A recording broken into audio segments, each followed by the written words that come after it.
Diascofoot, miroir du football de la diaspora congolaise.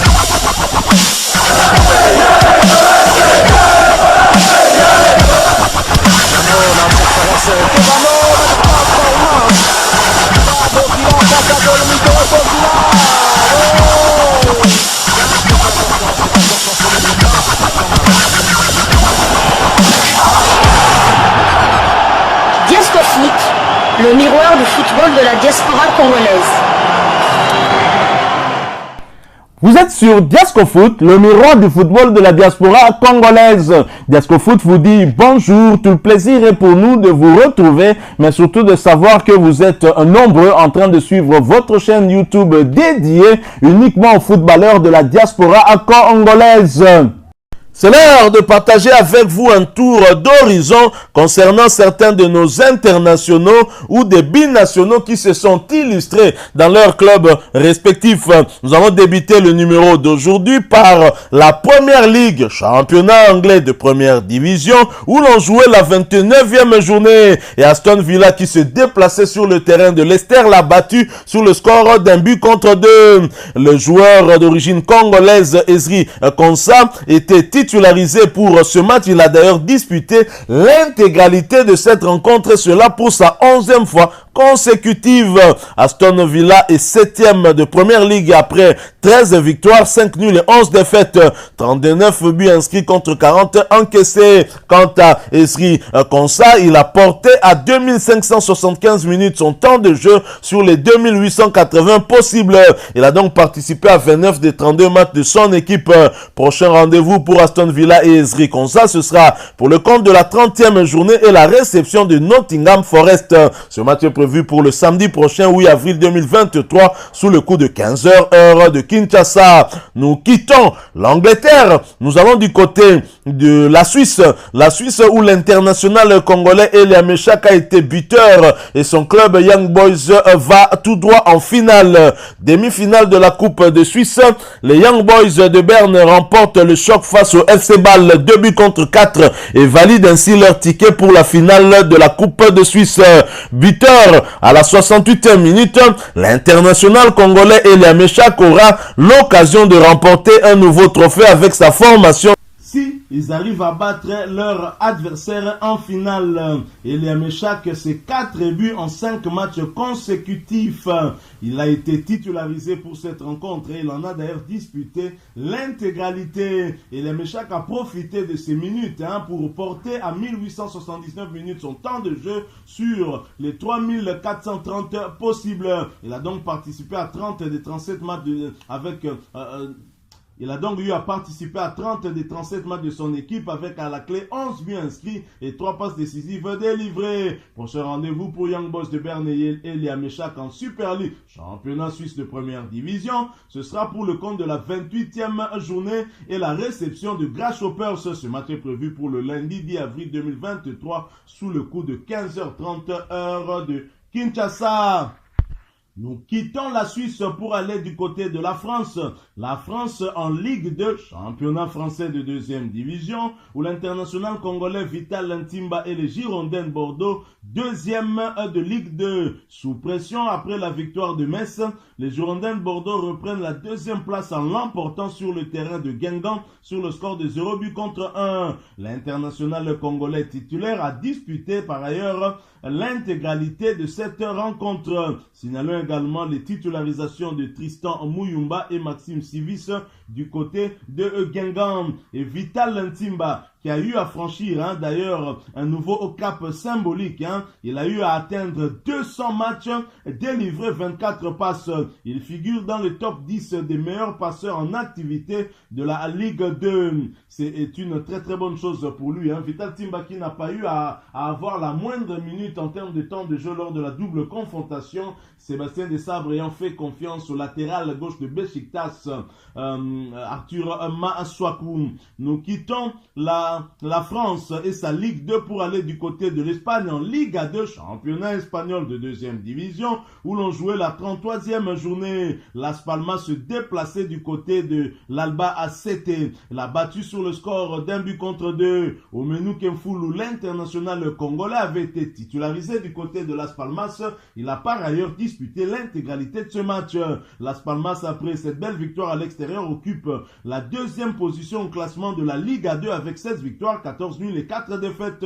41 buts ont été inscrits contre 23 encaissés. Quant à Omenu Kemfulu, il a porté à 1952 minutes son temps de jeu sur les 1180 minutes possibles.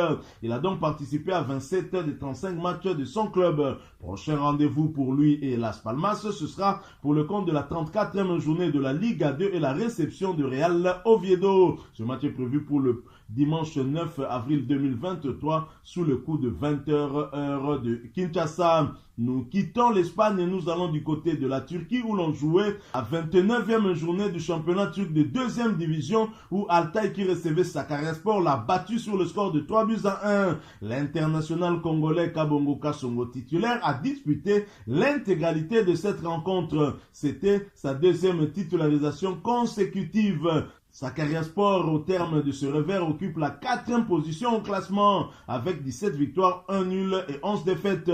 48 buts ont été inscrits contre 37 encaissés. Quant à Kabongo Kasongo, il a porté à 1766 minutes son temps de jeu sur les 2712 possibles. Il a donc participé à 21 des 30 matchs de son club avec à la clé 17 buts inscrits et une passe décisive délivrée. Prochain rendez-vous pour Sakaryaspor et Kabongo Kasongo, ce sera pour le compte de la 30e journée de ce même championnat et la réception de Manissa. Ce match est prévu pour le samedi 8 avril 2023 sous le coup de 14h de Kinshasa. Nous quittons la Turquie, nous allons du côté d'Israël. Israël où Jordan Botaka était buteur. Buteur sur pénalty à la 86e minute. Jordan Botaka a participé au succès de l'Hapoel Jérusalem sur le terrain de Maccabi Netanya. Belle victoire, 0 but contre 2. Son équipe, après cette belle victoire, occupe la 4e place au championnat d'Israël avec 39 points. Bravo à Jordan Botaka qui retrouve des couleurs et c'est tant mieux pour lui. Toujours en Israël, 3e journée des barrages, Tel Aviv qui recevait Maccabi Haïfa a partagé les points, un but partout, score final. Dylan Batumbisika, titulaire du côté du Maccabi Haïfa, a disputé l'intégralité de ce match. Maccabi occupe la 2e place des barrages du championnat israélien de première division avec 2 victoires, 1 nul et 0 défaite. 4 buts ont été inscrits contre 2 encaissés. Quant à Dylan Batumbisika, il a porté à 1976 minutes son temps de jeu sur les 4320 possibles. Il a participé à 27 des 48 matchs de son club avec à la clé 1 but inscrit. Prochain rendez-vous pour Maccabi Haïfa, ce sera pour le compte de la 4e journée de ces barrages et la réception de M. Netanya. Ce match est prévu pour le samedi 8 avril 2023 sous le coup de 18h heure de Kinshasa. Nous quittons l'Israël pour aller cette fois-ci du côté de la Thaïlande où l'on jouait la 25e journée de la Thai Premier League, championnat thaïlandais de première division. Bangkok United qui recevait Buriram United l'a battu sur le score de 4-3. Jonathan Bolingi était titulaire du côté de Buriram United. Il a d'ailleurs disputé l'intégralité de ce match pour sa 4e fois consécutive. Buriram, malgré cette défaite, reste en première position de la première division thaïlandaise avec 20 victoires, 4 nuls et 1 défaite. 64 matchs, 64 buts inscrits contre 22 encaissés. Quant à Bolingi, il a porté à 2100 minutes son temps de jeu sur les 3000 possibles. Il a donc participé à 24 des 33 matchs de son équipe avec à la clé 7 buts inscrits et 3 passes décisives délivrées. Prochain rendez-vous pour Buriram United et Jonathan Bolingi, ce sera pour le compte de la 26e journée de la Thai Premier League et la réception de l'Ampang FC. Ce match est prévu pour le dimanche 9 avril 2023 sous le coup de 13h heure de Kinshasa. Nous allons chuter avec ce tour d'horizon que nous avons concocté pour vous en retournant sur le continent. Nous allons du côté du Maroc en Botola Pro, championnat marocain de première division où l'on jouait la 21e journée. Et Difa El Jadida qui recevait Moghreb a partagé les points. Score final 0 but partout. Dieu merci, Moukoko Amale a été titularisé pour ce match. Il a d'ailleurs disputé l'intégralité de cette rencontre pour sa 4e fois consécutive. À noter qu'il s'agissait également de sa 6e titularisation pour, Dieu merci, Moukoko Amale. Quant à Christian Ntsundi, il était également titulaire, mais il a été remplacé à la 64e minute de jeu. C'était sa 10e titularisation consécutive. Difa El Jadida, après ce nul à domicile, occupe la 12e position de la Botola Pro, championnat marocain de première division, avec 5 victoires, 7 nuls et 9 défaites. 18 buts inscrits contre 28 encaissés. Quant à Moukoko Amale, il a porté à 1920 minutes son temps de jeu sur les 2100 possibles. Il a donc participé à 21 des 23 matchs de son club. Christian Ntsundi a quant à lui 1581 minutes de temps de jeu sur les 2010 possibles. Il a donc participé à 17 des 21 matchs de son équipe avec à la clé un but inscrit. Voilà, nous sommes arrivés à la fin de ce sujet. Si vous l'avez aimé, n'hésitez pas à nous laisser un maximum de j'aime. N'hésitez pas non plus à partager avec nous votre opinion. Si vous en avez une par rapport au sujet que nous venons de vous proposer, laissez-la nous à travers un commentaire. Abonnez-vous si vous êtes nouveau ou ancien, que vous ne vous êtes pas encore abonné sur cette chaîne Diasco Foot, parce que nous sommes le miroir du football de la diaspora congolaise.